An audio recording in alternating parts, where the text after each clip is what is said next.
La gracia y el amor de Dios sea con cada uno de nosotros, amados hermanos, amigos, compañeros, familia. Espero que estén con bien y que Dios nuestro Señor esté ahí con ustedes, dándoles la dirección, dándoles el apoyo, dándoles la bendición que cada uno de nosotros necesitamos. Sin Dios, pues no somos nada, no podemos lograr nada bueno, positivo, sobre todo cuando uno quiere mejorar y de la mejor manera, de una manera apropiada, de una manera coherente. Necesitamos siempre a Dios. Él nos va a guiar, Él nos va a orientar cuál es el camino correcto, cuál es la forma de hacer las cosas correctamente. El día de hoy hablaremos acerca de por qué la gente se amotina, por qué la gente se revela. Y hemos basado nuestro mensaje en el Salmo número 2, donde pues la palabra de Dios nos habla ampliamente acerca de este tema tan importante. Pero la pregunta clave es esa: ¿por qué la gente se alborota? ¿Por qué la gente se amotina? Dice literalmente el pasaje ahí en Salmos capítulo 2. ¿Qué estará pasando? ¿Por qué se comportan así? ¿Por qué actúa de esa manera la gente? ¿Por qué quiere salirse de las reglas establecidas por Dios nuestro Señor? Y primeramente, pues vamos a definir este concepto. Alborotar o específicamente amotinar. ¿Por qué se amotinan las personas, la gente? Dice ahí el salmista. Amotinarse es cuando un grupo de personas toman una actitud de oposición a la autoridad y protestan, pero todo esto todavía va mucho más allá. Protestan contra las reglas establecidas. Es ya un levantamiento. Hemos escuchado muchas veces que hay protestas pasivas en tal lugar y ahí está la gente con sus pancartas, ahí está la gente inconforme por algo que está sucediendo, pero en este caso ya, amotinarse va más allá. Por lo general, un motín es violento, implica un movimiento desordenado de una multitud que busca no solamente protestar y hacerse oír, exigen y se manifiestan con una alteración del orden público, causando incluso hasta terror. Esto es algo sumamente delicado. Dice la palabra de Dios ahí en el Salmo 2, versículos del 1 en adelante. ¿Por qué? ¿Por qué se amotinan las gentes? Si los pueblos piensan cosas vanas, porque esto va más allá de una protesta porque la gente esté en contra de alguna situación del gobierno o quieren un incremento en el salario. Esto va mucho más allá de lo que dice el salmista. Dice en el versículo 2: se levantarán los reyes de la tierra y príncipes consultarán unidos contra Jehová y contra su ungido, diciendo. Cuando menciona aquí la palabra ungido, se refiere a su Hijo Jesucristo. ¿Pero qué? ¿De qué está hablando? ¿Por qué? ¿Por qué la gente se levantaría en contra? ¿Por qué los líderes? Se levantarán los reyes, dice, de la tierra, los príncipes contra Dios. Y dirán ellos: rompamos sus ligaduras y echemos de nosotros sus cuerdas. O sea, este amotinamiento en contra de Dios y en contra de su Hijo Jesucristo es un proyecto hasta cierto punto malvado. Rompamos sus ligaduras, ya no queremos tener nada con Él, ya no queremos que nada nos ate a Dios. ¿Cómo pueden llegar las personas a decir eso? Ligaduras y cuerdas aquí nos ilustra que ellos quieren romper toda relación con Dios. No quieren estar bajo la dirección de Dios. El cuadro del enemigo que nos presenta aquí gran parte de la humanidad, representada por esos líderes, dice reyes, gobernantes, diciéndole a Dios: ¿sabes qué, Señor? No queremos que tú nos sigas guiando. No queremos que tú reines sobre nosotros. Y vamos a pelear contra ti.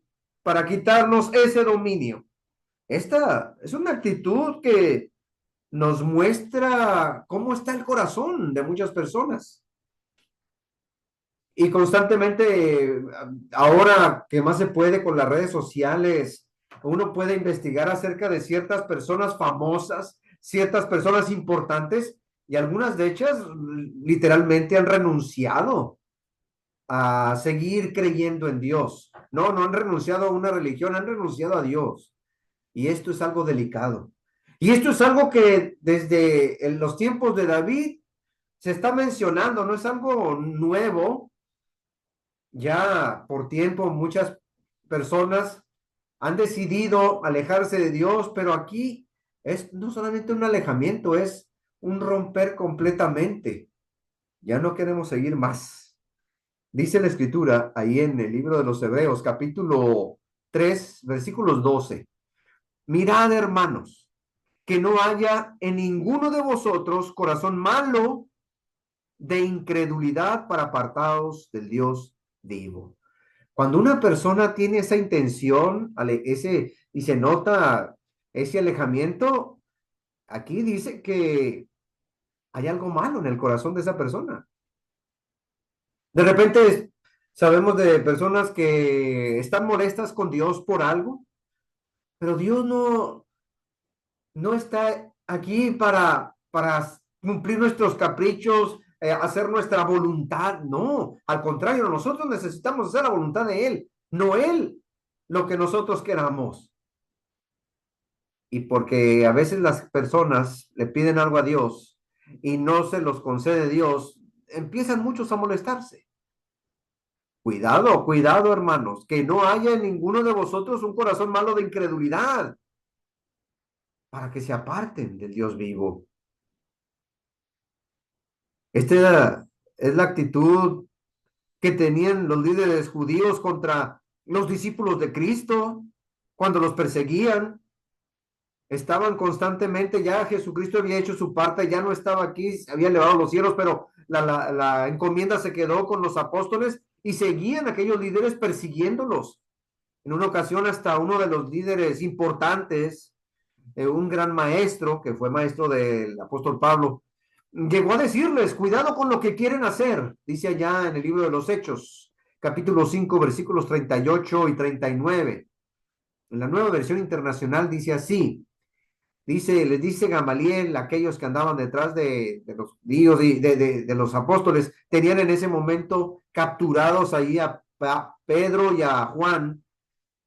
Y dice así, en este caso, aconsejo que dejen a estos hombres en paz, suéltenlos. Si lo que se proponen y hacen es de origen humano, fracasarán. O sea, si lo que están haciendo estos seguidores de Jesús, estos hombres, si lo que están haciendo es idea de ellos, eso va a terminar. Pero si lo que están haciendo es de Dios, no podrán destruirlos. Y ustedes, les dice Gamaliel, ustedes los que están haciendo momento de atraparlos ahí, ustedes se encontrarán luchando contra Dios. Y así hay muchas personas que se encuentran luchando contra Dios, que no están de acuerdo con lo que Dios quiere, con lo que Dios pide, y que no quieren hacer lo que Dios les está pidiendo, les está mandando. Esa era una situación en la que el mismo Saulo de Tarso vivió un tiempo. La motivación de Saulo era encarcelar a todos aquellos seguidores de Cristo y quería ir mucho más allá de Jerusalén, iba a ir a Damasco y quería autorización legal para ir a atraparlos, encerrarlos, traerlos para acá. Dice la escritura ahí en el libro de los Hechos, capítulo 9, más adelante, versículos 1 y 2. Y Saulo, que después sabemos que es Pablo, respirando aún amenazas y muerte contra los discípulos del Señor, vino al sumo sacerdote, la máxima autoridad, y le pidió cartas para las sinagogas de Damasco, a fin de que se hallase algunos hombres o mujeres de ese camino, Así se les conocía a los primeros cristianos, los del camino. Pues si encontraba gentes de esas seguidoras de Cristo, los trajese presos a Jerusalén. Por un tiempo, Saulo de Tarso estaba cegado y estaba decidido a acabar con el movimiento cristiano que se había iniciado. No, no son reales. Esto es una farsa, esto es una mentira. Y aún así, Saulo de Tarso creía en Dios, pero por un momento, por un tiempo, no creía en Jesucristo. Sigue diciendo en el Salmo 2, versículos 4 y 5. El que mora en los cielos se reirá. El Señor se burlará de ellos, luego hablará a ellos en su furor y los turbará con su ira. ¿Qué podemos hacer en contra de Dios? ¿Acaso por mucho que peleemos o por mucho que estemos en su contra, vamos a poder vencerle? Por supuesto que no. El que mora en los cielos se reirá de ellos, de esos intentos.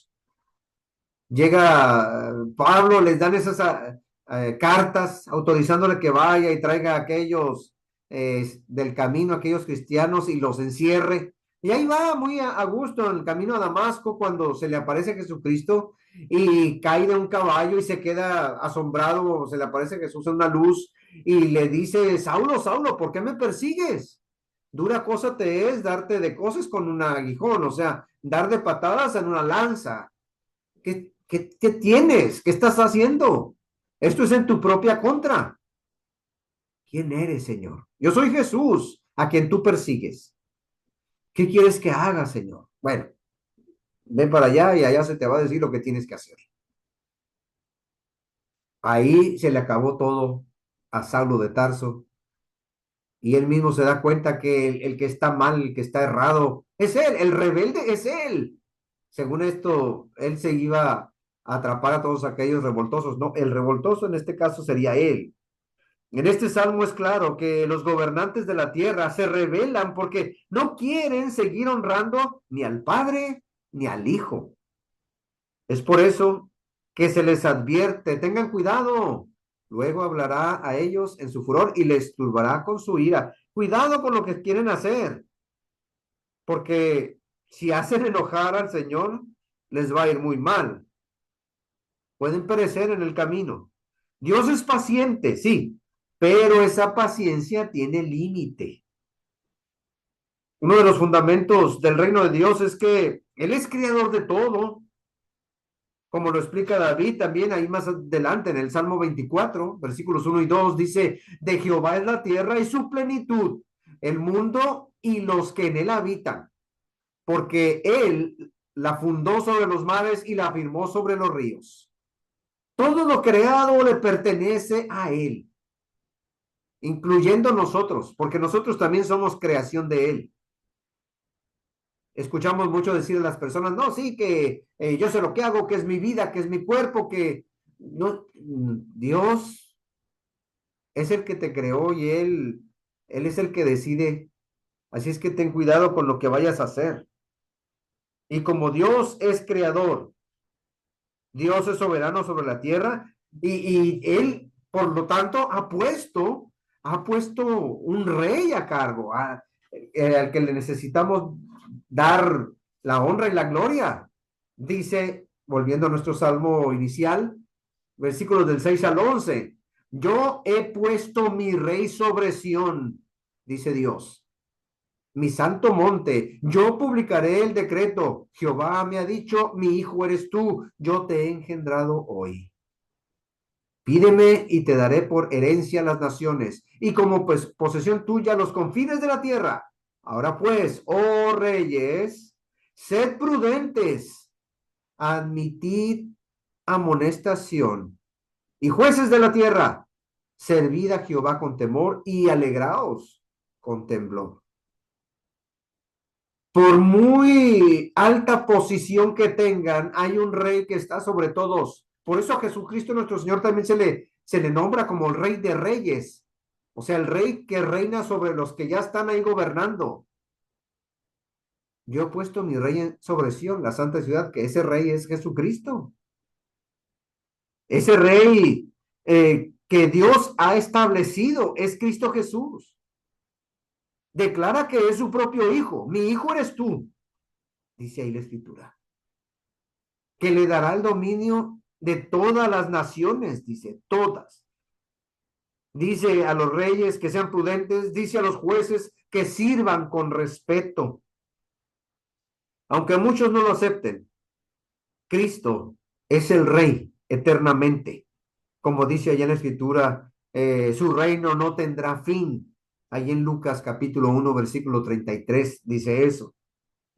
Por eso también recordamos en aquella ocasión cuando iban a ser Jesús, llegan unos sabios de Oriente y empiezan preguntando, ¿dónde está el rey?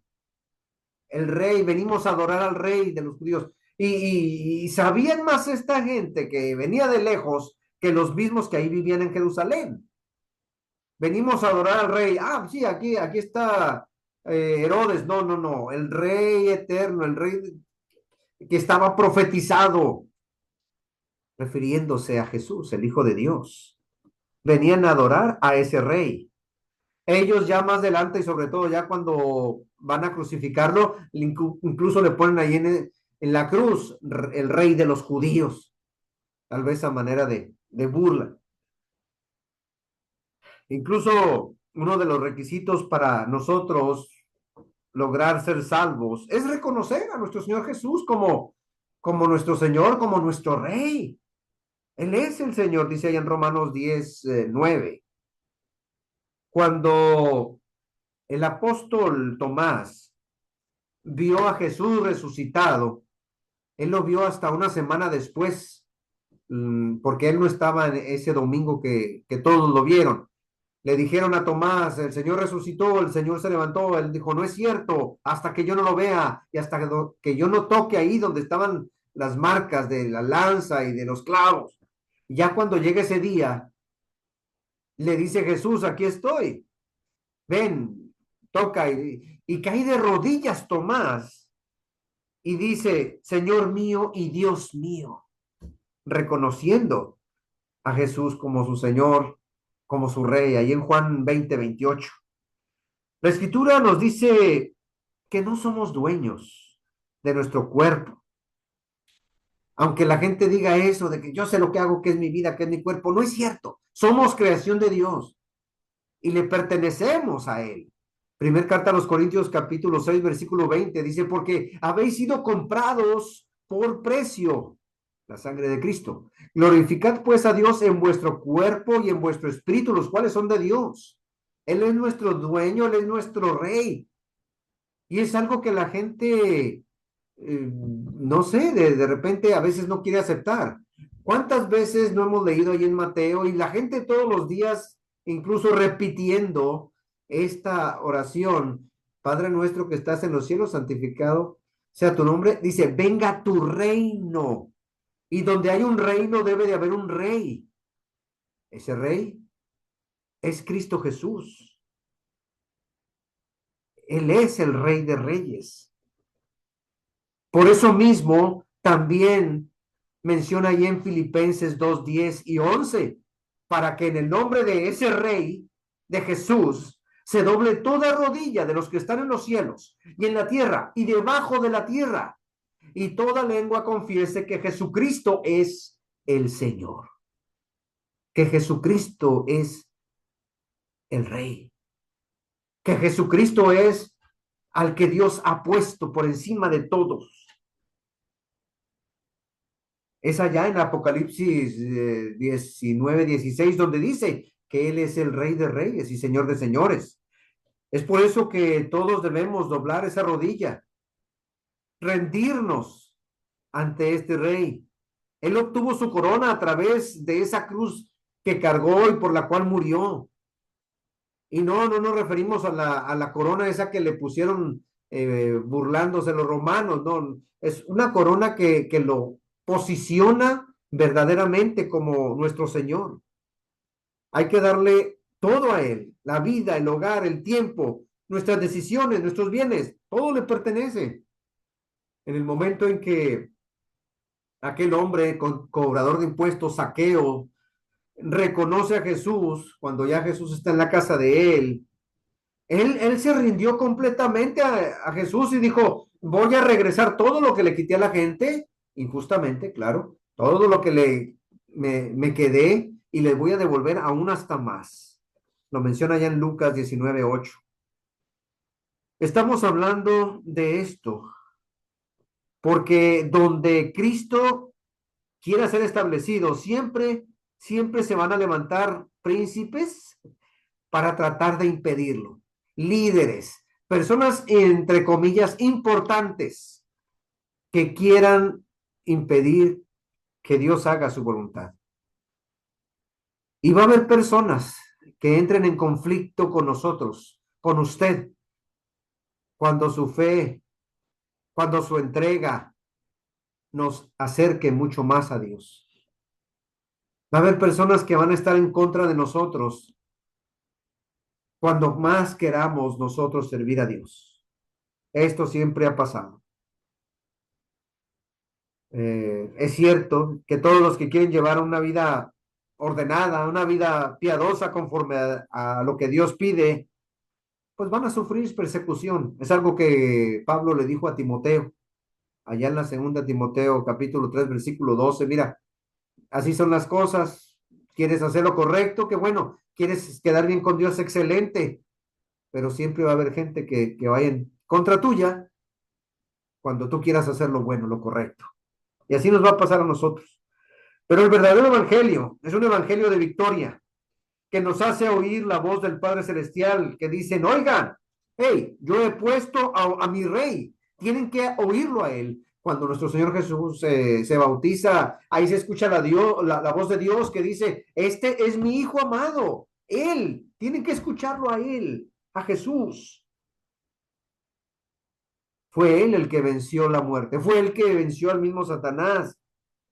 ¿Por qué se amotinan las gentes?